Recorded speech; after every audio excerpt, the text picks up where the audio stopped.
ਬਿਸਮਿਲ੍ਲਾਹਿਰਰਹਿਮਾनिर्रहीम अस्सलाम वालेकुम। देखो ਅਸੀਂ ਆਪਦੀ ਗੰਦਮ ਦੀ ਫਸਲ ਨੂੰ ਡਿਫਰੈਂਟ ਤਰੀਕੇ ਦੇ ਨਾਲ ਕਾਸ਼ਤ ਕੀਤਾ। ਕੁਛ ਤਾਂ ਅਸੀਂ ਡਰਿਲ ਕਾਸ਼ਤਾ ਵਾ, ਕੁਛ ਗੱਪ ਛੱਟ ਆ, ਕੁਛ ਵੱਤਰ ਦੇ ਜ਼ਰੀਏ, ਕੁਛ ਅਸੀਂ ਖੇਲੀਆਂ ਦੇ ਕਾਸ਼ਤ ਕੀਤੀ ਹੈ। ਤੇ ਖਾਦਾਂ ਦਾ ਪਲਾਨ ਵੀ ਸਾਰਾ ਅਸੀਂ ਦੱਸਦੇ ਰਹੇ ਹਾਂ। ਖਾਦਾਂ ਵੀ ਤਕਰੀਬਨ ਸਾਡੀਆਂ ਮੁਕੰਮਲ ਹੋ ਗਈਆਂ ਵਾ ਪੋਟਾਸ਼ ਤੋਂ ਇਲਾਵਾ।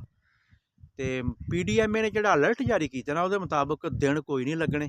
ਤੇ ਜਦੋਂ ਇੱਦਾਂ ਦਾ ਮੌਸਮ ਹੋਵੇ ਨਾ, ਇੱਦਾਂ ਦੇ ਮੌਸਮ ਦੇ ਵਿੱਚ ਸਾਨੂੰ ਕੀ ਕਰਨਾ ਚਾਹੀਦਾ? ਦੇਖੋ, ਜਿਹੜੇ ਤਰੀਕੇ ਦੇ ਨਾਲ ਵੀ ਤੁਸੀਂ ਗੰਦਮ ਕਾਸ਼ਤ ਕੀਤੀ ਹੈ ਨਾ, ਪਾਣੀ ਇੱਕ ਐਸਾ ਫੈਕਟਰ ਆ।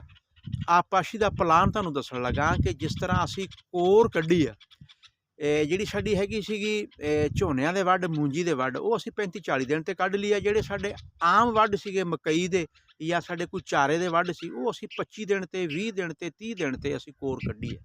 ਇਸੇ ਤਰ੍ਹਾਂ ਹੀ ਸਾਡਾ ਦੂਸਰਾ ਪਾਣੀ ਇੰਨੀ ਹੀ ਅਹਿਮੀਅਤ ਦਾ ਹਾਮਲ ਆ ਜਿੰਨਾ ਸਾਡਾ ਪਹਿਲਾ ਪਾਣੀ ਸੀਗਾ।